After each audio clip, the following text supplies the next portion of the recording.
Welcome to Professor Game Podcast, where we interview successful practitioners of games, gamification, and game thinking who brings the best of their experiences to get ideas, insights, and inspiration that help us in the process of getting the students to learn what we teach.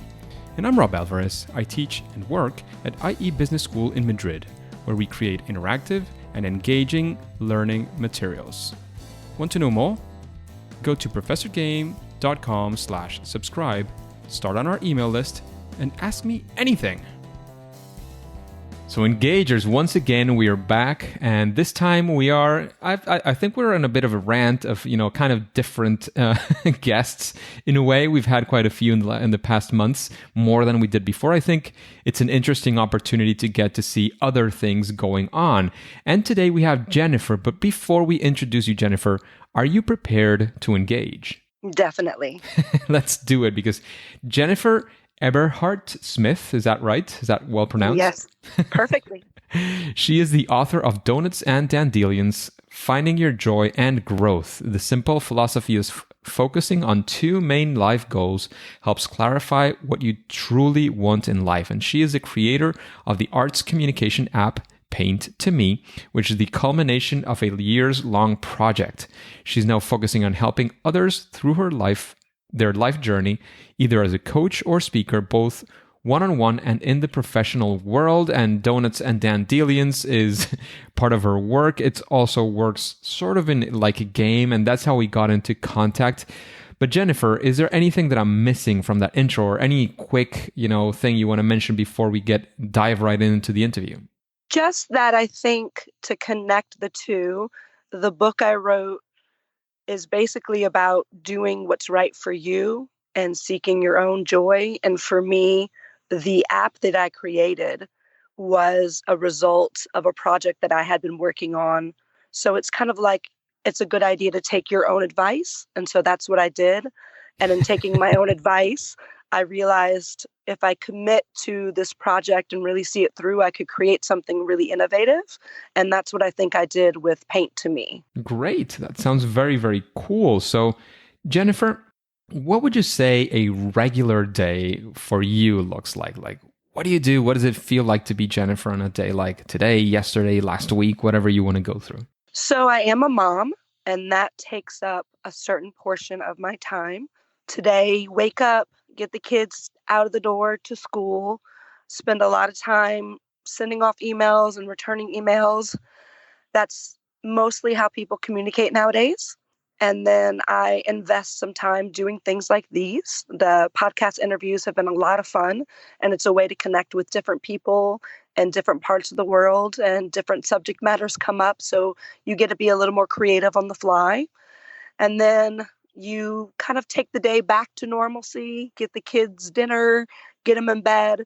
And then usually that's when I get to express myself and spend a couple hours working on my own projects, because the house is quiet, and that's always best when you can close the door and just take that time. Interesting. So the creative projects, and we were talking in the pre-chat about you being in Texas. So very interesting communication here from Madrid to Texas going on. Yes, very much so. And what's really funny is the person that helped me design the app was actually from Spain. So our communication was usually across different time zones. So we would always email each other while one of us was getting up or going to bed. Yes, that it usually happens here in Madrid. It's already nighttime. It's dark outside. I'm sure in Texas you're like in the middle of the day right now. Very sunny. So very, very different in that sense. Definitely. So Jennifer, can you tell us a story of what you would like to call your favorite failure or first attempt in learning when creating, maybe it was the story of your app or something similar in a creative project, especially because we, as you know, we focus here on the creation of games and gamification. So can you tell a story of a project where you had some initial or partial or final fail, and that we can definitely relate to? Well, it's applicable to the project itself, because it started out as a painting project. So it was this idea, can I create a language of color? And the creation of the language itself was really fun. And I used real paint, real canvases. The question became, how do I translate that to technology? So that became the big question mark. Are you going to use pictures of the paint samples themselves? Is that going to translate? Will the pixels match? No, they didn't. Okay, so we kind of had to go back to the drawing board on that. So my original idea did not work out at all because I thought I've spent so much time choosing these exact tones, these exact colors, and I have these great pictures of them on the canvas themselves, and you can see the brush strokes. And I thought, wouldn't that be truly unique? But in the execution, it became really problematic. And we tried a couple different things, and it just didn't work because a lot of it depends on how the light hits the paint, how the shadows work. Are the brush strokes bigger or smaller? How do you make it look uniform? It wasn't feasible without delaying the project quite a bit to try to create something that didn't exist, and it just wasn't happening. And so I was initially really disappointed because that was the original vision, and that's the original canvases, and the colors were chosen for a reason. All of the colors are built on associations, and so there's a lot of research and thought that went into that, and it kind of seemed like I was losing the direction. And then I realized, well, we can approximate. It doesn't have to be perfect. We can match colors as best we can and just kind of go from there. So it was definitely a failure along the way. On top of that, I actually initially thought this was something I could create on my own. I'm not very tech savvy, so I got the suggestion, check out something like Game Salad, where it's really user friendly and you can create things as you go. And they were very nice and they answered all of my questions. But then just more questions came up and I realized it's just not my language. It's just not. So I was taking more time asking the questions and learning the language of coding than actually creating the app itself and working on the project itself. And so it was really, one step forward, two steps back. And finally, I just said, it's not me. I'm not a programmer. I'm not an app designer. I'm a creator of projects, but I can't be that hands-on. And so I had to give up. I had to say, all right, it's time to call somebody else in because it's not happening. And what would you say is, like, let's begin with your first story. What would you say is something that you learned? What would you approach differently? Of course, you'll never be exactly in the same situation, but maybe there are things that you can generalize or from that experience that you would say, well, if I had this kind of situation in the future, my approach would be different, or the way I start things would be different. I don't know, what changed from that time to now that you feel would perhaps having that approach initially change that failure into a success? So I think the biggest lesson I learned is you need to start with an idea that you intend to finish with. So if I had begun the project with an app in mind, with technology in mind, my approach would have been different from the beginning. But because I started it as an artistic endeavor, it was a loss of translation in the execution. So as I continue to learn and as I continue to approach my next project, I think if you can bear in mind what your end goal is from the beginning, it makes it a lot easier each step of the way. So it's not just about seeing what are exactly every step that you're going to take, but actually having an idea of where you want to reach. Like, what's your end game, your end project? Where are you aiming at? Because if you don't know where you want to get to, it's hard to get there, right? Exactly. And you need a roadmap, and you can't make a map to an unknown destination. It's simply not possible. So I think next time I'll spend a little more time on where am I going as opposed to let's see if I can do it, which is what my approach was at the beginning. I just wanted to see if I could. There you go. And on the other one, I'm guessing I have a few guesses of what was your main learning, but what would you say about the second story about when you started learning how to program and so on? What would you change, or what would be your different approach? I think it's important to be honest about who you are. And I'm definitely a literary artistic person. And even though I like the idea of learning different communications in the computer world, it's just not me. So even though I wanted to, I think I could have been honest with myself and saved myself some months of work and just admit that you need help. Like it's not for you. Just ask for help. That's okay.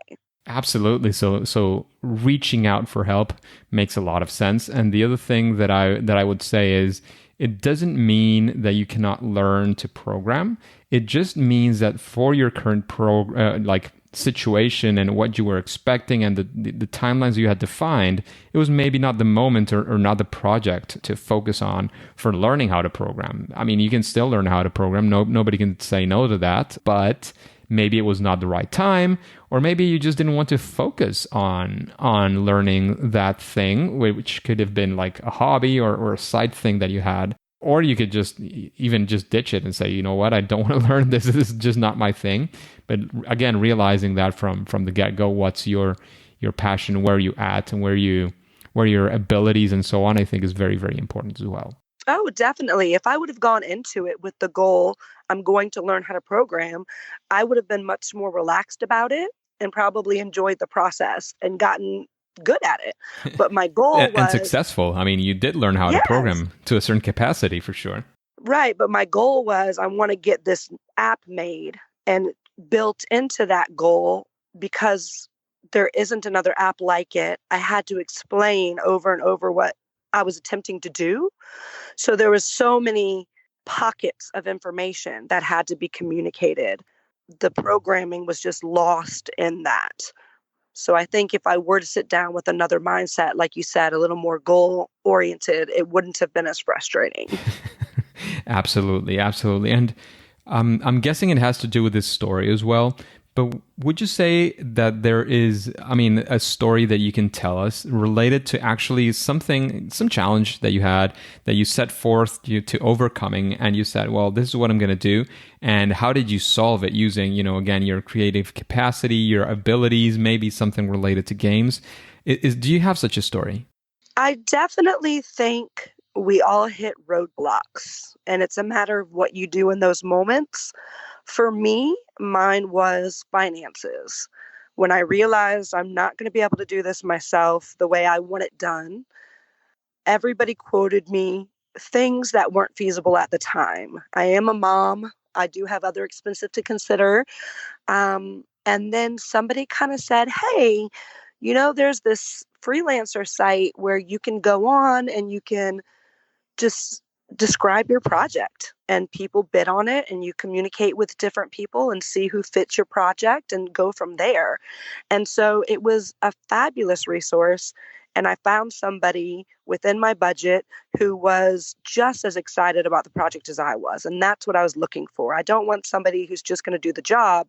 I want somebody who thinks it's an interesting job, because then they're invested in more than one way, and they're going to be more apt to open their creative mind as well. So he and I, like I said, exchanged emails over significantly different time zones. And it was great because he had never done a project like that before either. And so he considered himself to be a certain kind of program designer, app writer, game maker, whatever you want to say. And by the end of it, he said, I think I'm going to branch out and do more of these projects. So it was a learning experience for both of us, which was just fantastic. Absolutely, absolutely. That sounds great and engages. What I would like you to focus on as well from an experience like this one is that you don't have, I mean, the first thing is, of course, as we said before, you don't have to do absolutely everything. Sometimes it makes more sense than others to, incorporate people into your project and so on. And that is a possibility. And you don't have to know everything that's going on in every single project at every single point. I mean, if you're going into gamification, if you're creating game-based solutions, You don't have necessarily to know programming. I mean, it can be useful. Maybe you can do it yourself. Maybe not. Maybe you don't know some things about design, visual design, and it's okay. I mean, you can search out. You can go to this place, and I'm going to ask you, Jennifer, if you can tell us what was that web page that you went to, because maybe there's some engagers looking exactly for that right now. It's called Freelancer, and it's a very simple concept. You just pitch your idea and you set your budget and you wait. And then you get people from all around the world and you get a look at their experience, at their past ratings. So you know that they're capable of doing the project. And it allows you to communicate back and forth about the details and work it out yourselves. So it's a great way to connect people who are looking for freelance jobs and people who are looking for someone to help with their project. It was really useful. So freelancer.com, I'm guessing, something like that, right? Yeah, I think it's an app even, so you could just Google it and it'll pop right up. Cool. That sounds great. So engagers, again, think about these things. Sometimes I'm guessing that from that, one of the difficult things could be how to decide what your budget is. But, there's always limitations, and sometimes it's just whatever you have available, and you test it out and see if somebody comes up that fits your profile. If not, maybe you want to scope or rescope the level of your project and see if that fits your budget. There's many things you could do. We could go into the deep end of project scoping and project management. That's definitely not the focus of today. But what I mean is, I think there are many tools, there are many ways in which we can take steps forward, and this is definitely one of them. You are not alone out there. There's many people who you can, sort of consult with. You can ask. You have the resource of here. You have Professor Game podcast where you can listen to experts. You have people with experience. You can even, subscribe to my email list and maybe reply to one of the emails and make a specific question, and I can, lend a helping hand every now and then when I have the chance. I mean, the idea is, again, that you reach out. You lose nothing by trying. We've had by now 100 and something guests that have been offering very generously their emails, their Twitter handles, Facebook, Instagram, and so on. Reach out. I mean, reaching out, the worst thing that they can say is no, but that was already guaranteed before asking. So go, once again, reach out and find other people who can be interested and who can help you in your project. Just a quick break before we continue with this episode.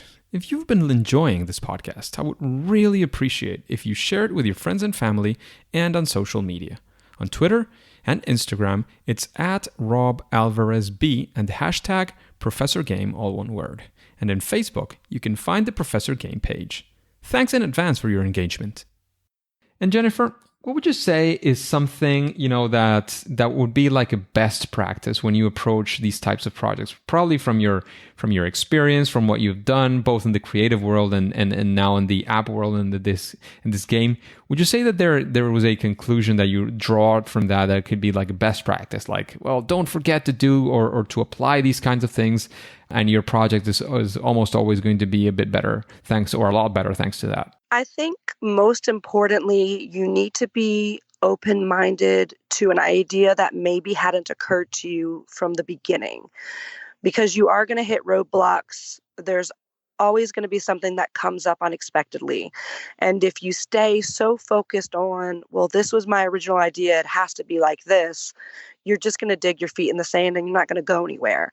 And I could have very easily been stuck if I would have had that mindset.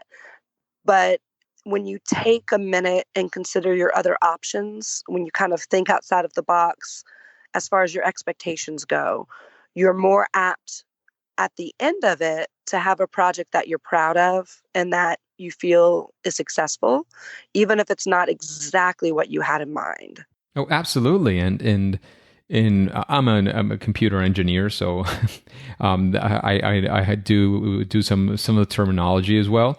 So one of the things, and of course, definitely in game design as well, the term for that would definitely, and entrepreneurship, is iteration. So you don't have to obsess over some things. I mean, definitely you do have to have a vision. You have to make sure you have an objective that is clear, but be clear on the objective, be clear on what problem you want to solve, be clear on your audience. Who are you reaching out to? Which even that could change as well. But be very clear on those things. But that doesn't mean you can't iterate on almost everything else. I mean, the way in which you solve a problem might not be the best one. And if you find a better one, or you find out your way is just not even working, well, you're out there to solve that problem, not to use your solution for that problem. So iterate, and that's fine. I mean, we talked about it recently in the anniversary episode. One of the main steps when creating a gamified solution is iteration. You start, very basic and with a few steps that you have, so that you reach something that you can test out, that you can play test, and then you can iterate based on that feedback that you received and see what worked, what didn't, and gather that feedback, which is absolutely crucial for any project that you could be thinking. So thank you very much for that best practice. It makes a lot of sense, Jennifer. And given what you have heard up until now, because I know you did have a chance to listen to a few interviews before we connected, and what you've been hearing from these questions, is there anybody that comes to your mind, Jennifer, that you would like to listen to in an interview like this one in Professor Game? So I found it very interesting and I cannot recall his name and I apologize, but he was a professor and he designed games. And I believe he's one of the head designers of a gaming company. He was on, I want to say 4 or 5 podcasts ago. Okay. I'd have to look. But what I found, I know that's not super helpful and I should have written down his name. What I found interesting was he was looking at it from 2 perspectives. One, from let me create and design a game, and 2, how do you teach those ideas? And I thought that was incredibly challenging because it's 2 separate mind frames, but he seemed to be able to communicate well in both areas. So I feel so bad I don't remember his name. I could look. But did that pop to your mind somebody else that maybe you would like to also listen to, like that you haven't heard before, or that just came to your mind, like, this person would maybe make a lot of sense there, or maybe not? I mean, you can say, well, that was a person and made a lot of sense to me, or maybe somebody you've met, I don't know, like a book you've read or something. Is there anybody that comes to your mind for that? So this is going to sound a little left field, but hear me out. I really enjoy reading Malcolm Gladwell. Have you heard of him? I think so. So what's interesting is he does a lot of research about how we think and how society works. And he's written some amazing books. But what I think really relates to this is he talks about how we learn. So the way we develop language skills, the way we look at things. And I would love to hear his ideas on gaming, on technology, because I think when you're already studying how the the mind forms, especially when we're children, and how we learn language, I feel like the way kids are learning now is completely different because of games and apps and technology. Interesting. So Malcolm Gladwell, is that correct? Yes, he's a well-known author, maybe more in the States, but it's all about how we think and how we work. And that's what gaming is based on, is how we think and how we respond and how we get to the next place. Seems like he is Canadian as I'm Googling it right now. Oh, good. Malcolm Timothy Okay. Gladwell, yeah. Canadian journalist, author, and public speaker. We'll check that out and see what we can get out of Malcolm if we have a chance to chat with him. And you mentioned that he's written books as well. And I would like to know if you would have any recommendation as far as a book that you would recommend to this audience, to the engagers. So one of my favorites of his is called The Tipping Point. And it's a well-known expression, but basically what happens in that moment of shift, that moment of change. And I think that relates really well to the gaming mindset, because there has to be a moment, a shift. Fantastic. That sounds great. And of course, we can't let you go without a question like this one, which everybody in this podcast has to answer. And it is about, which is your favorite game? I am old school. I remember back when it was just Atari, and that may age me a bit. So I began my exploration of games in a very, very simplistic way. And even though there's amazing, amazing advancement, there's a part of me that still goes back to that black console. And they make them now where you can just plug it into your TV and you can play any game ever made on Atari. Yep. It's just, yes. And I don't know, it brings me back to being a kid. It reminds me of that first sense of wonder back when, it was such this crazy new idea that you could play these kind of games in your house, and you could beat it. And that was it was revolutionary. Absolutely. And I want to point out here, engagers, when you hear Jennifer here saying these things, you can feel, that engagement that she has, all that motivation. And if you think about it, it is definitely a gamification technique as well, where you're using that sort of, there's many different theories on which game mechanic that is called, but more than the name that we want to call it, it's about nostalgia and how that relates and that brings you back to some social experience that you had. And social, it doesn't necessarily mean with other human beings, but that interaction that you had with that game, it brings you back and you have that experience within you that gets you excited. So that's what I mean by that. And it is a very, very powerful strategy for many, many cases. As you've probably seen in the gaming world, as she was mentioning, there's many things about nostalgia, like bringing us back to those early games for people like probably around my age, older or younger as well, who played those initial games, video games, and get that feeling of what you like, remember what you felt back in the day when you were playing these for the first time. And that is a very, very powerful thing. I mean, we had recently, well, maybe not so recently, Daniel Silmanovich of the Arcade Hotel, and he was telling us how some parents come to the hotel and they're playing these very, very old consoles with their very young kids and saying, like, back in the day, this is what we played, and, having that adventure with their young kids, discovering how these games were played back then. So I'm guessing that we are running out of time by now, Jennifer. So I don't want to let you go before you tell us, like, where can we find you in the world of the internet or similar? How can we connect with you? And of course, if you have any final piece of advice or anything else that you want to leave us with. So I did want to touch on what you just said about nostalgia, because that is exactly the idea that I built my app around. So instead of randomly assigning each letter a color, I chose each both based on both associations and well-held ideas. So to give one example, the letter A is represented by red, because when you're a kid, the first flashcard they ever show you is A is for apple, and it's that bright red apple. And that's the first thing you think of when you're learning to read. And so I wanted to build all the associations on something that you could understand so you could really learn it. So I'm so glad you said that, because I really think that's how our minds work and that's how we connect to something. And it tied in perfectly. I had to bring it up. There you go. So basically, check out the App Store. One little click. The app's called Paint to Me.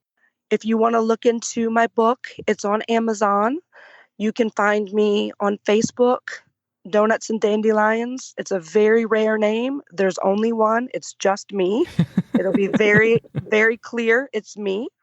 And if you do have any questions, paint to me at Gmail. That's me. Again, there's just one. It's only me. You're not going to get lost.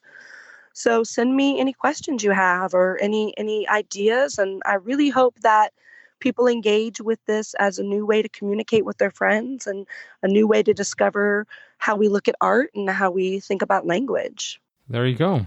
Very exciting. We have all the details of Jennifer now. However, for now and for today, Engagers, it is time to say that it's game over. Engagers, it is fantastic to have you around, because this podcast only makes sense with you. And I hope you enjoyed this interview with Jennifer. This was a different episode, and we like to have that every now and then as well. Do you have questions that you would also like to ask to future other guests? All you have to do is go to professorgame.com/question and ask your question. If it is selected, it will come up in a future episode and you will get your answer. Before you go on to your next mission, would you like to know how Scott Crabtree went from video games to board games? Well, then all you have to do is subscribe using your favorite podcast app and listen to the next episode of Professor Game. See you there.